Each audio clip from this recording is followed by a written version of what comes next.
नाजरीन अस्सलाम वालेकुम। सफ़ा ऑनलाइन में आपका खैर मकदम है। मैं हूं आपका मेज़बान मुनव्वर सुल्तान और पिछले प्रोग्रामों की तरह एक बार फिर एक मुफीद प्रोग्राम लेकर हाजिर हो रहा हूं। एक तरफ मुसलमानों का रोना होता है कि उनके पास कुछ नहीं है, दूसरी तरफ मुसलमानों की एक इज्तिमाई बड़ी प्रॉपर्टी है और बड़ी तादाद में है और हर इलाके में है, लेकिन मुसलमान उस प्रॉपर्टी से न सिर्फ ये कि नावाकिफ हैं बल्कि उसका इस्तेमाल भी वो नहीं कर पा रहे हैं। नाजरीन, आज हम बात कर रहे हैं मुस्लिम औकाफ की।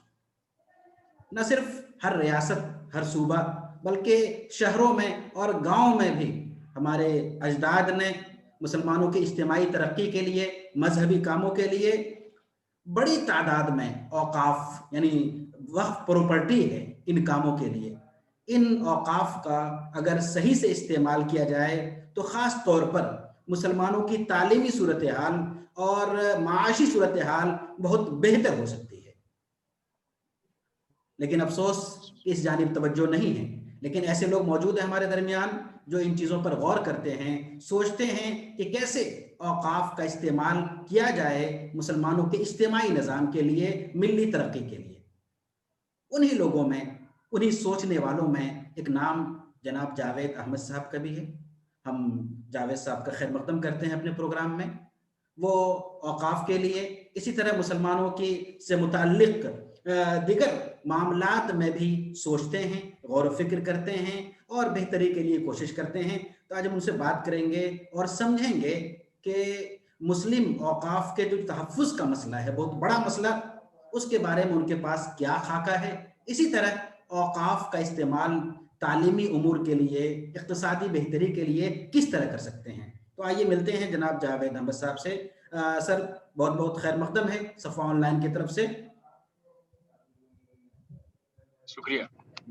सबसे पहले हम ये जानना चाहेंगे कि आप हज़रात ने एक वक़्फ़ डेवलपमेंट फ़ोरम कायम किया है। तो इस फ़ोरम की तरफ से औकाफ के तहफ़्फ़ुज़ के लिए क्या खाका है? जी, आपने बिल्कुल दुरुस्त फ़रमाया। ये एक इसके पस मंज़र में अगर आप देखेंगे, यानी इसके थोड़ा-सा पीछे जाएँगे आप, तो आप ये पाएँगे कि एक वक़्फ़ की प्रॉपर्टी का अगर दीनी रुक्न में इसका एक अहम हिस्सा है। और जैसा कि आपने खुद ही इस बात को दादाओं ने हमारे बहुत ही कीमती अपने एसेट से वक़्फ़ किया, और वक़्फ़ इसलिए किया कि जो अपनी कम्युनिटी का नीडेड पर्सन है, यानी समाज का वो आदमी जो मुस्तहक है, उस तक इसका पहुँचना चाहिए। तो इस एतबार को से उन लोगों ने अपने दिल में, दिमाग में और कर रख के, और उन्होंने अल्लाह के नाम से वक़्फ़ किया।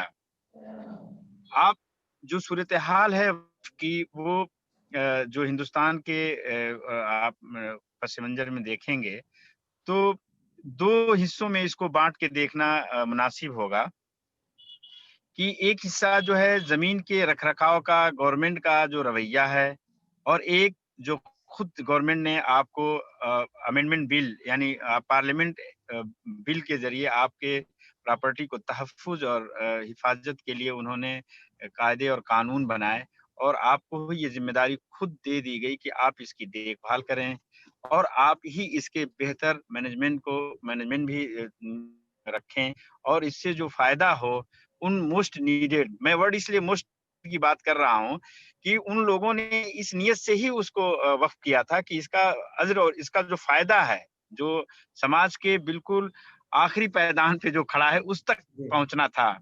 लेकिन बदकिस्मती ये कि जो मैनेजमेंट हमारे लोगों को, हमारे कौम के लोगों को, हमारे रहबरों को करना था, वो खिदमत नहीं हो पाई। लेकिन कुछ मुख्तसर आप तौर पे देखेंगे तो साउथ के वक़्फ़ की प्रॉपर्टी की जो रख-रखाव है, वो हमारे नॉर्थ के से बेहतर है, और इसलिए उनके यहाँ तालीमी इदारों में वक़्फ़ की प्रॉपर्टी या स्किल डेवलपमेंट में, या जो मॉडर्न टेक्नोलॉजी है, उसमें भी उन्होंने अपने हिस्से को बढ़ाया, और जो उसका फ़ायदा कम्युनिटी के ख़ास तौर से गरीब तबके को भी पहुँचा है। जी। ये ये एक इसका मुख्तसर सफ़र है और इसमें काम करने के लिए जुस्तजू हुई और जैसे हमारे प्रधानमंत्री जी अक्सर कहते हैं कि आप जो है जो हमारी महामारी है उसमें आप अवसर तलाशिए।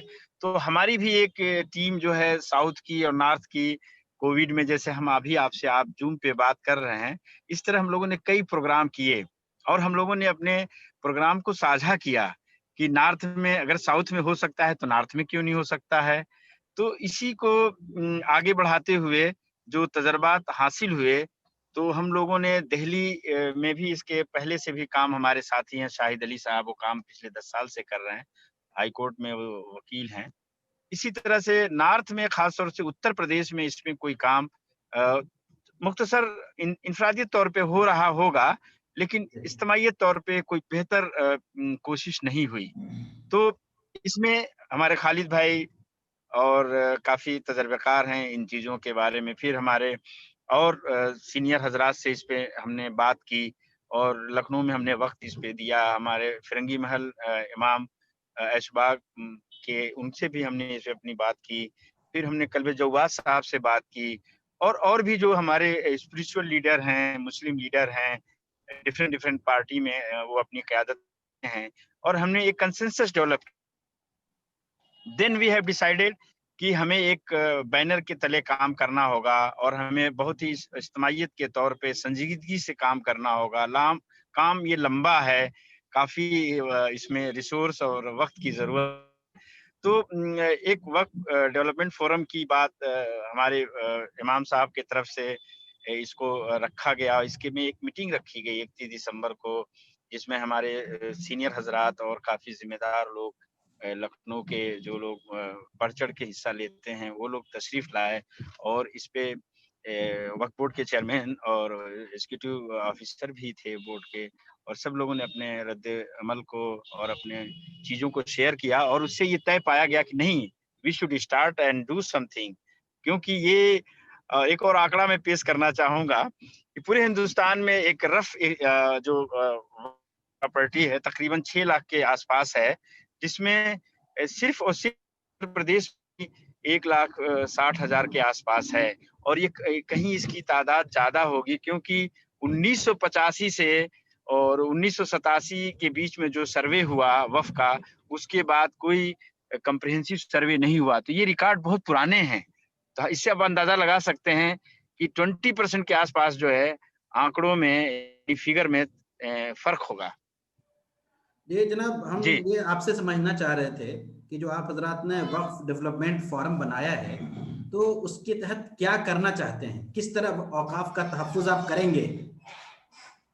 इसमें इसमें हम लोगों ने जो हमारी कमेटी है जिसमें लोगों ने ये तय पाया कि पहले हम अ, इसके प्रॉपर्टी को दर्ज कराएँ।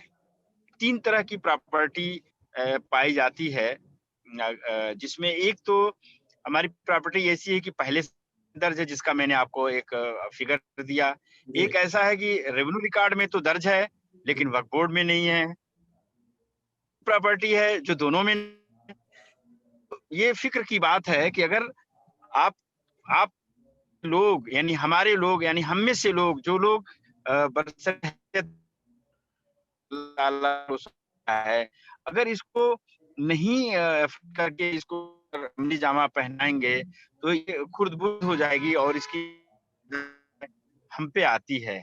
तो हमने पहले फ़ेज़ में हम लोगों ने ये तय पाया कि लखनऊ में चूँकि शिया और सुन्नी की दोनों तरह की वक़्फ़ की प्रॉपर्टी की तादाद तो हम लोगों ने ये तय हुआ कमेटी में कि हम लोग पहले वक्फ बोर्ड की मस्जिद, उनके हमारी जो जो हमारी उनकी मज़ारें हैं या उन कब्रिस्तान हैं या ईदगाह हैं, सनाविल हैं, करबला हैं, यानी जो उसकी कैटेगरी हैं, उनको पहले हम लोग दर्ज कराएँ। तो इस पे हम लोगों ने काम शुरू कर दिया है और एक छोटा-सा और इसके पहल किया गया कि क्यों नहीं पश्चिमी उत्तर प्रदेश के कुछ जिलों को ले लिया जाए और इसी तरह पूर्वी प्रदेश के जिलों को ले लिया जाए। टोटल 75 जिले हैं उत्तर प्रदेश में, तो इनके काम करने में थोड़ी-सी लोगों में अवेयरनेस आएगी और इसी को ध्यान में रख के हम लोगों ने इसको 3 हिस्सों में बाँटा। पहला हिस्सा यह कि हम लोग रजिस्ट्रेशन कराएँ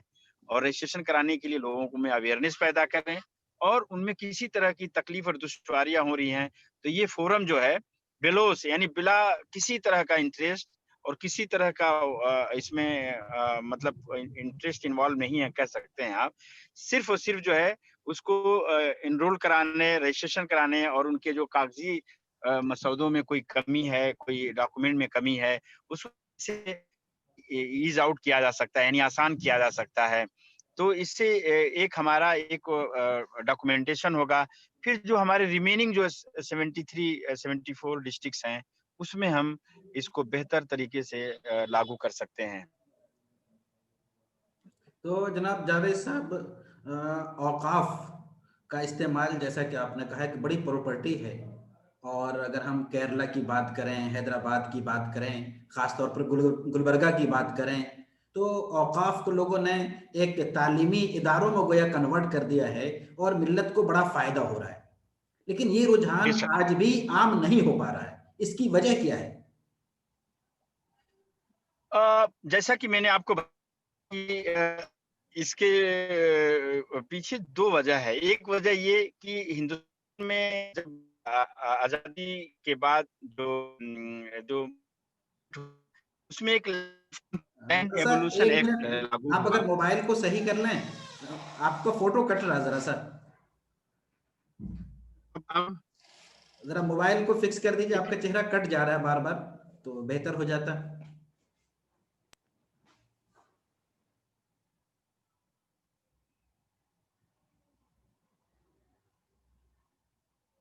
हेलो,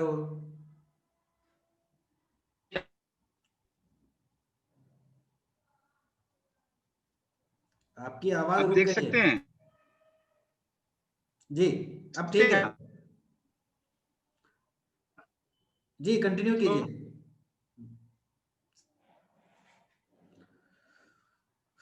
जी जनाब। दिल्ली जैसे शहर में ये मुश्किलात हैं। वो गाड़ी पेंसिल। हाँ, इसका भी फ़र्क पड़ता है।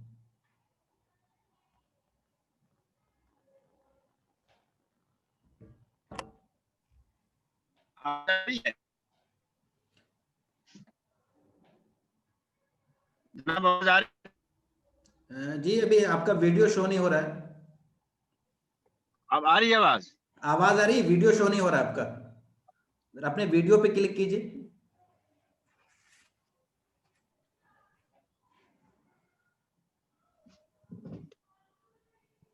जी।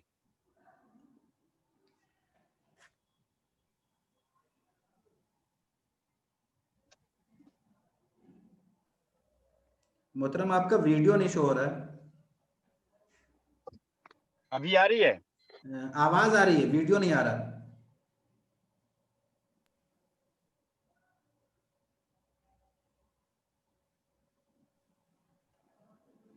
अब आ गए, आ गए। जी जी आ गए। जी कंटिन्यू आवाज़ आ रही कीजिए। है? जी आ गए।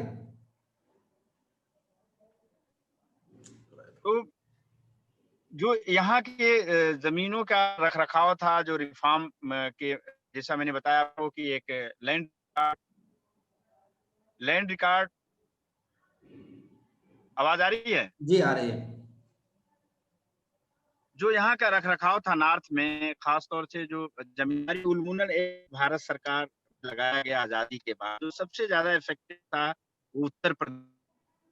तो उसमें ज़मीनों की जो रद्द-ओ-बदल हुई, जिसका रख-रखाव में जो उसके उसके रिकॉर्ड और उसके फ़र्ज़ कर लीजिए कि आपके पास 200 एकड़ ज़मीन और लैंड एवोल्यूशन एक्ट यानी ज़मींदारी उन्मूलन एक्ट के मुताबिक 15 एकड़ ही रख सकते थे। उसमें आपने 10 एकड़ जो है आपने वक़्फ़ भी कर रखा था।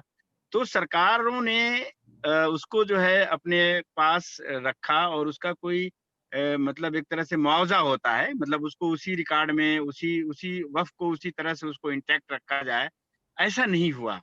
फिर इसके बाद एक एनिमी प्रॉपर्टी की बात आई, न 1960 का भी एस्टेब्लिशमेंट हुआ। अगर आप स्टेप बाय स्टेप जाएँगे, देखेंगे, तो जो रिकॉर्ड 1950 से पहले में जो वजूद में था, फिर 1950-51 के बाद उसकी तस्वीर बदल गई, फिर 1967 में बदल गई। ऐसे जी, बदलते बदलते जो आज के जहाँ पे हम लोग खड़े हैं, इस पे लोगों ने ध्यान नहीं दिया और जमीन जो आपकी वक्फ की थी या पर्सनल थी या एनिमी प्रॉपर्टी थी, वो दावेदारी आपकी नहीं बन पाई, जिसमें मुख्तसर तौर पे ये कह सकते हैं कि हमें बहुत लंबा काम करना है और बहुत ही संजीदा काम है ये। अगर हमारे पास एक्सपर्ट हैंड मिल जाएँ, जैसे बहुत सारे ऐसे काबिल हमारे वकील हैं, जिनको इन डोमेन में नॉलेज है, उनकी मदद से एक अच्छी बात ये है, मैं जो बताता चलूँ कि हिंदुस्तान में ज़मीनों के रख-रखाव का जो तरीका है 700-800 वर्ष पुराना है। यानी मुगलों के ज़माने से है।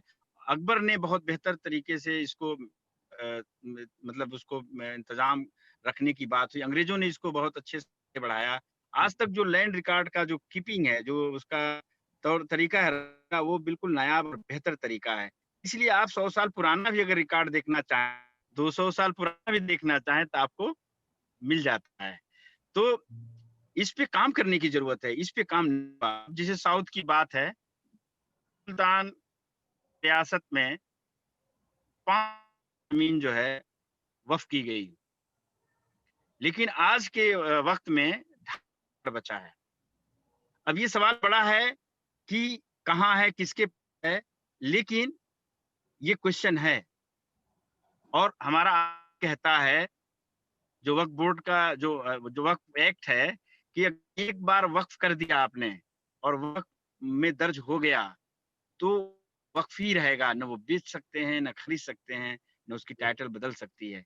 इसलिए आप come to the first question कि क्यों ज़रूरी है? ज़रूरी ये है कि जब वक़्फ़ में रजिस्ट्रेशन होगा, वक़्फ़ की टाइटल मिलेगी, देन उसको लीगल सिटी मिलने जा रही है। यानी उसको कानूनी हक हासिल है।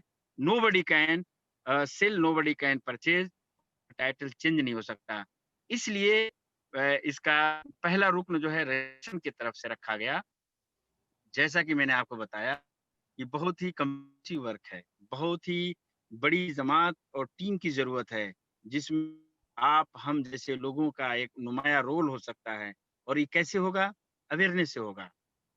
कैसे होगा? वक्फ बोर्ड में जो बैठे हुए काम कर रहे हैं, जो हम में से ही हैं, उनके काम करने के तरीके को बदलना होगा। क्योंकि सरकारों के पास काम करने के तरीके, टेक्नोलॉजी और नज़रिए उनके हैं। आप कोई भी एक इंच ऐसी नहीं है जो टाइटल है। अगर आप इस मुहिम में अगर पिछड़ गए और अपने ज़मीनों का बेहतर इंतज़ाम और रख-रखाव नहीं किया, तो ये आप यकीन मानिए कि आने वाली नस्लें आपको माफ़ नहीं करेंगी। क्योंकि दूसरी कौमों ने बेहतर तरीके से रख-रखाव करके दिखाया। जैसे सिखों ने 1942 के बाद जब उनको ऑटोनोमस बॉडी मिली वक़्फ़ की, तो उन्होंने अपनी प्रॉपर्टी को आज तक 1 इंच कह सकते हैं, 1% भी कोई एन्क्रोचमेंट नहीं हुआ है जनाब। उन्होंने उससे इतना वेल्थ और एसेट क्रिएट किया जनाब, कि आप समझ सकते हैं कि उनके लंगर, उनके दवाएँ, उनके ज़रूरत को मतलब पैसे प्रोवाइड करना, बेरोज़गार को देने के लिए लोन प्रोवाइड करना फ्री ऑफ का इंटरेस्ट। यानी इस तरह की पचासों इनकी मुहिम है, जो ज़मीन है, इनसे आप जो है नकल कर सकते हैं। जी। तो ये तय पाया गया कि जो आपके रिसोर्स हैं, बहुत वैल्यूएबल हैं। हुँ, ऐसा नहीं, मैं ये कहता हूँ कि कब्रिस्तानों की वैल्यू और कब्रिस्तानों को एसेट को मान लिया जाए, लेकिन ज़रूर आपके पास शहरों में, कस्बों में ऐसी बेशकीमती जिसका बेहतर इंतज़ाम कॉलेज के लिए, स्कूल के लिए, मेडिकल कॉलेज, इंजीनियरिंग कॉलेज या जो और भी ज़मीन जिस किस्म की जहाँ पर भी हो, सही लोगों के हाथ में जाए। सही लोगों के हाथ का मतलब ये है कि जो कमिटी हो, जो मुतवल्ली हो, वो की प्रॉपर्टी के साथ किसी तरह का भेदभाव ना करे। फिर मालूम है क्या होता है? 7% देना होता है और आप उससे सालाना कई करोड़ रुपए कमाते हैं। तो क्या ये नाइंसाफ़ी नहीं है? ये बिल्कुल नाइंसाफ़ी है। मोहतरम असल सवाल यही है, आप हज़रात कोशिश कर रहे हैं माशाल्लाह अच्छी बात है, कोशिशें कामयाब हों। लेकिन सवाल जो का त्यों फिर रह जाता है कि जो औक़ाफ़ के मुतवल्लियान होते हैं या जो हैं प्रेज़ेंट टाइम में, उनमें से ज़्यादातर लोग वो हैं कि जो कोई नई ज़िम्मेदारी लेना नहीं चाहते, नया काम शुरू नहीं करना चाहते। तो ऐसी सूरत-ए-हाल में फिर आप किस तरह औक़ाफ़ को मुफ़ीद बना सकेंगे? इसके लिए जो आपने बहुत अच्छा सवाल चुना है। इसके लिए ज़रूरी है कि हम ट्रांसपेरेंट मैनर में हम अपने औकाफ और उनके जो मुतवल्ली हैं हज़रात, वो तभी हो पाएगा जब आप सिखों जैसा आप ऑटोनोमस हासिल करेंगे। यानी मेंबर का सही होना, मेंबर में ट्रांसपेरेंट टाइम से चुनाव होना, जैसे सोसाइटी हर 5 साल में उसका रिन्यूअल होता है। तो ये सब चीज़ें जब वक़्त से होगी, फिर वक्फ बोर्ड का मेंबर, वक्फ बोर्ड का चेयरमैन, ये जब आप में से वो जिनके अंदर काम करने की सलाहियत होगी, सोच होगी, इसमें सरकारों के जब तक इसमें अपॉइंट होते रहेंगे, उनसे आप बहुत कुछ उम्मीद कर सकते हैं। तो ये बहुत आखिरी और अहम जो आपने सवाल पूछा, ये रिफ़ॉर्म की ज़रूरत है। इसमें ज़रूर इसमें उन लोगों को आना होगा जिनके अंदर कुछ करने की ललक है और वो चाहते हैं कुछ बेहतर हो।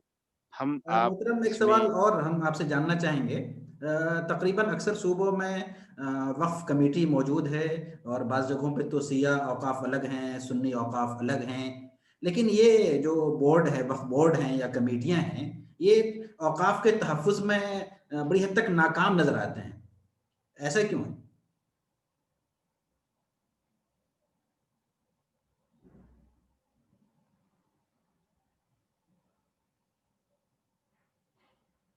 आवाज़ पहुंच रही है मेरी?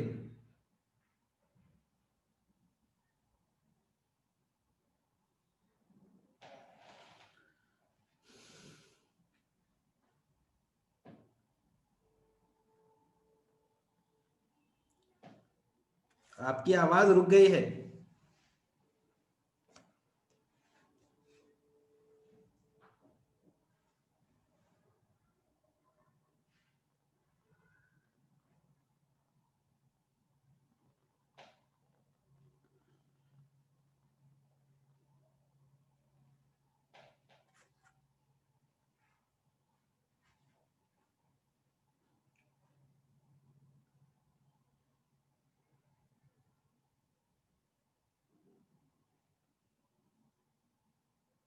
सब 20 हो गया।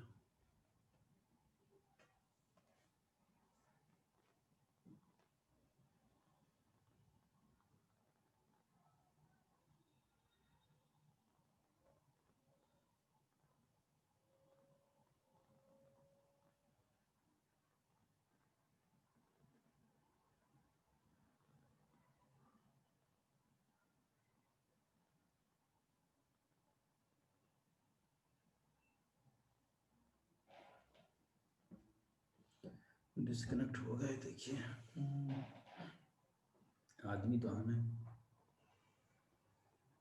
क्या लग रहा है आपको?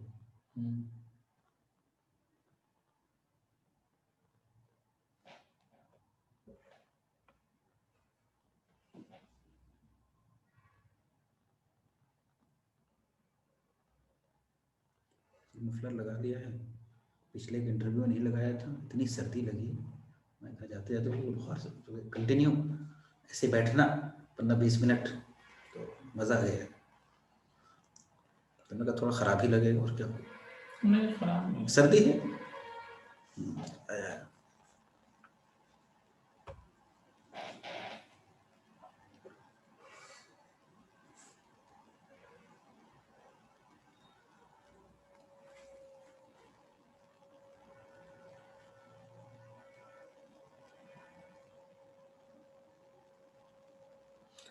जी मोहतरम, डिस्कनेक्ट हो गए थे आप।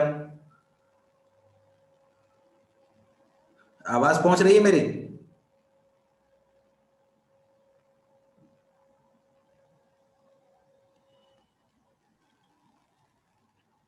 मेरी आवाज़ पहुंच रही है?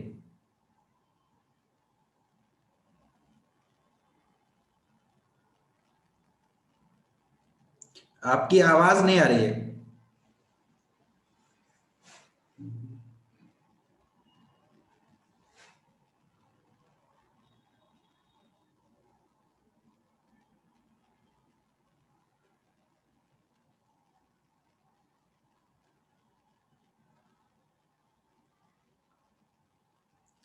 आवाज़ नहीं आ रही, ऑडियो पे क्लिक कीजिए।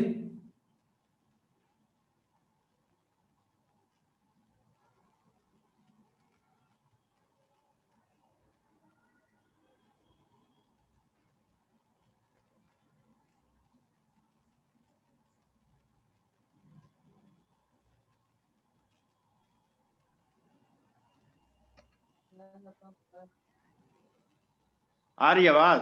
जी आ रही है। तो मोहतरम जी अब बात मेरा आखिरी सवाल ये था कि अक्सर रियासतों में वक्फ बोर्ड के नाम से सरकारी इदारे कायम हैं। यूपी में तो शिया वक्फ बोर्ड, सुन्नी वक्फ बोर्ड दोनों इदारे मौजूद हैं माशाल्लाह। तो इस तरह के जो सरकारी इदारे हैं ये औकाफ के तहफ़्फ़ुज़ में नाकाम क्यों हैं, और आपको क्यों जरूरत महसूस हो रही है कि एक अलग से कोशिश की जाए?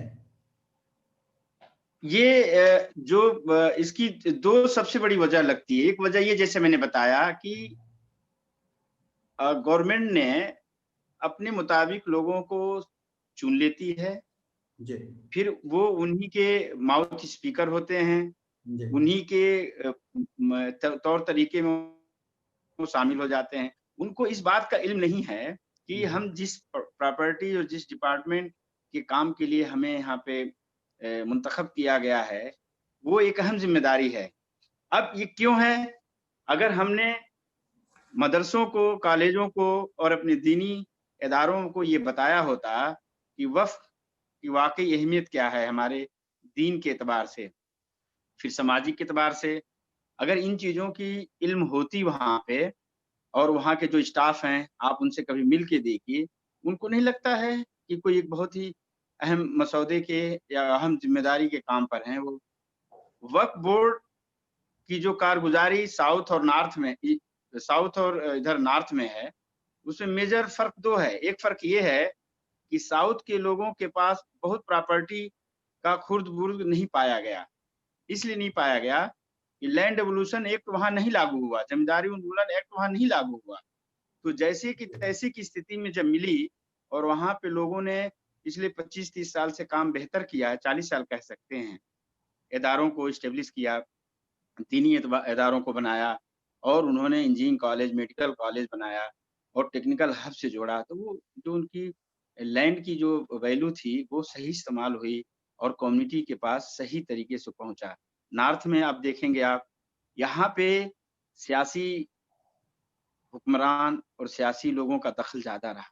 जी मिसाल के तौर पे जो हमारे रहबर थे, जो हमारे दीन के ज़िम्मेदारी थी, जो हमारे आलिम थे, मुझे लगता है कि उनकी तरफ से कहीं न कहीं ये कमी रह गई। उनकी मॉनिटरिंग, उनके अपने तो खुद अपने इदारों को उन्होंने एस्टेब्लिश किया, सरकारों से उसका लाभ और फ़ायदा लिया, लेकिन अवाम तक पहुँचा या नहीं पहुँचा, इसका रिव्यू होना चाहिए। और वो नाकाम नहीं कह सकते हैं, वो अपने मंसूबे में तो कामयाब हैं, नाकाम तो आपकी कम्युनिटी की तरफ से नाकामी हासिल हुई। तो आप मोहतरम मोटे तौर पे वक्फ ये बोर्ड में जो भी अफराद जाएंगे वो इसी मिल्लत से जाएंगे, और उमूमी नजरिया तो उनका यही है कि वो पॉलिटिकल बेस पे जाते हैं और वो फायदा उठाने जाते हैं। तो अगर यही सूरत हाल रहेगी तो फिर तब्दीली कैसे हो सकती है? तब्दीली हो सकती है। अगर देखिए दौर बदल गया, जी टेक्नोलॉजी का दौर है और लोगों जो नौजवान हैं आप में, उनके अंदर काम करने का जुनून है। वो चाहते हैं कि कुछ ऐसा काम हो, जिसमें कौम का और हमारे लोगों का भला हो। तो आप यकीन मानिए, आप जैसे लोग, हमारे जैसे लोग, जब उनको हम अवेयर कर पाएँगे, तो वो सवाल करेंगे, वो उनसे पूछेंगे, उन मुतवल्लियों से पूछेंगे कि तुम 7% ही क्यों देते हो? तुम 7% ही क्यों देते हो? जी और वो भी टाइम से नहीं देते हो। जी 24 महीने हो गए, तनख्वाह नहीं मिलती है वक्फ बोर्ड के लोगों को। जी 24 मंथ हैज़ बीन पास्ड, और शिया भी वक्फ बोर्ड का यही हाल है जी और सुन्नी वक्फ बोर्ड का भी यही तकरीबन कमोबेश हाल है। आपसे मेरी यही गुज़ारिश है कि आप अपने टीवी के माध्यम से, ज़रिए से लोगों में ये ज़रूर लोगों के अंदर दिलचस्पी पैदा करने की कोशिश करें कि ये तुम्हारी ज़िम्मेदारी है। कोई दूसरे प्लैनेट से कोई नहीं आएगा, दूसरी कम्युनिटी से कोई नहीं आएगा। ये तुम्हें अपनी ज़िम्मेदारी को समझना होगा। जी और शुरुआत कब करेंगे? जब कर दें तभी सवेरा है। जी सफ़र लंबा है। औकाफ के बारे में जो मतलब जो बड़ी चीज जो करने की है मेरे ख्याल से वो बेदारी का मसला है। इस बेदारी के करेक्ट। इशू को आपका इशू कैसे आगे बढ़ाएगा, फोरम कैसे आगे बढ़ाएगा, ये एक आखिरी वजाहत आपसे चाहिए। नहीं, फ़ोरम इस मामले में पूरी तरह से ये मुतमईन है कि हमारे पास हम टकराव के किसी भी लेवल पे हम नहीं जाना चाहेंगे। हम सेंट्रल वक्फ काउंसिल, सुन्नी सेंट्रल वक्फ बोर्ड, शिया सेंट्रल वक्फ बोर्ड, इन चारों से हम मसौदा तैयार कर रहे हैं कि हम एक साझा कार्यक्रम जिलों पे, मंडलों पे और जो हमारा जो कैपिटल है, राजधानी है, वहाँ पे लोगों को करें, जिससे कि लोगों के पास मिसाल के तौर पे आप जिस गांव मोहल्ले कस्बे में रहते हैं, उंगलियों पे पता है कितनी वक्फ की प्रॉपर्टी है। मतलब आप ऐसा नहीं कर सकते कि उसके लिए बहुत कागज ढूंढने की जरूरत है, बहुत रिकॉर्ड में जाना। आप जिस मोहल्ले में आसपास में रहते हैं, आपको मालूम है टिप्स पे कितनी मस्जिद हैं, कितने मदरसे हैं, कब्रिस्तान, सनाबील, ईदगाह, करबला, ये सब मालूम है आपको। बस आपको यही जानना है कि क्या ये वक्फ में दर्ज है कि अगर दर्ज है तो क्या मुतवल्ली की कमेटी है कि नहीं, कमेटी काम कर रही है कि नहीं, क्या कमेटी को जैसा काम करना चाहिए था वैसा कर रही है कि नहीं। ये आपका सवाल और जवाब का ज़हन बनना चाहिए और उनसे कोई टकराव की बात नहीं है, वो बेहतर कर सकते हैं। तो अवेयरनेस प्रोग्राम आज के डेट में बहुत ही मुमकिन है, आसान है। कैसे? अल्लाह के रसूल सल्लल्लाहु अलैहि वसल्लम ने दुनिया का ऐसा निज़ाम बना के गए, जैसे हर मस्जिद में 5 वक़्त की नमाज़ पढ़ने जाते हैं। इमामों से हमारा ख़्याल और आपका जो रूबरू होते हैं। हमारा जो माउथ स्पीकिंग जो सेंटर है, वो है हमारी मरकज़ मस्जिद। उनसे आप वहाँ से बात को मैसेज ऑन कर सकते हैं। इसलिए आप जैसे यानी आलिम का रोल इसमें अहम है और उन्हीं के ही दरवाजे से ये बात जानी चाहिए। और आप तालीम और ईदगाह में भी दानिश्वर हिस्सा लाना दोनों को साथ आना होगा और साथ मिलना होगा और अपनी-अपनी ज़िम्मेदारी कबूल करनी होगी। बहुत हो गया ज़िम्मेदारियों को एक दूसरे पर डालते हुए, हम सब मिलकर काम करें और आगे बढ़ें, तो इंशाअल्लाह उम्मीद है कि बेदारी होगी। बहुत-बहुत शुक्रिया, जज़ाकल्लाह। नाज़रीन, आप देख रहे थे सफ़ा ऑनलाइन का ख़ास प्रोग्राम जो औक़ाफ़ से मुतल्लिक़ था। आपने सुना कि किस कदर औक़ाफ़ की प्रॉपर्टी है हमारे पास और किस तरह बाज़ इलाकों में इन औक़ाफ़ प्रॉपर्टी को इस्तेमाल करके तालीम और इक़्तिसादी सूरत-ए-हाल को बेहतर बनाने के लिए इस्तेमाल किया जा रहा है। हम भी कर सकते हैं और हमारे इलाके में भी जो औक़ाफ़ की प्रॉपर्टी है, उसको बेहतर इस्तेमाल के लिए हमको सोचना चाहिए। बहुत-बहुत शुक्रिया, जज़ाकल्लाह।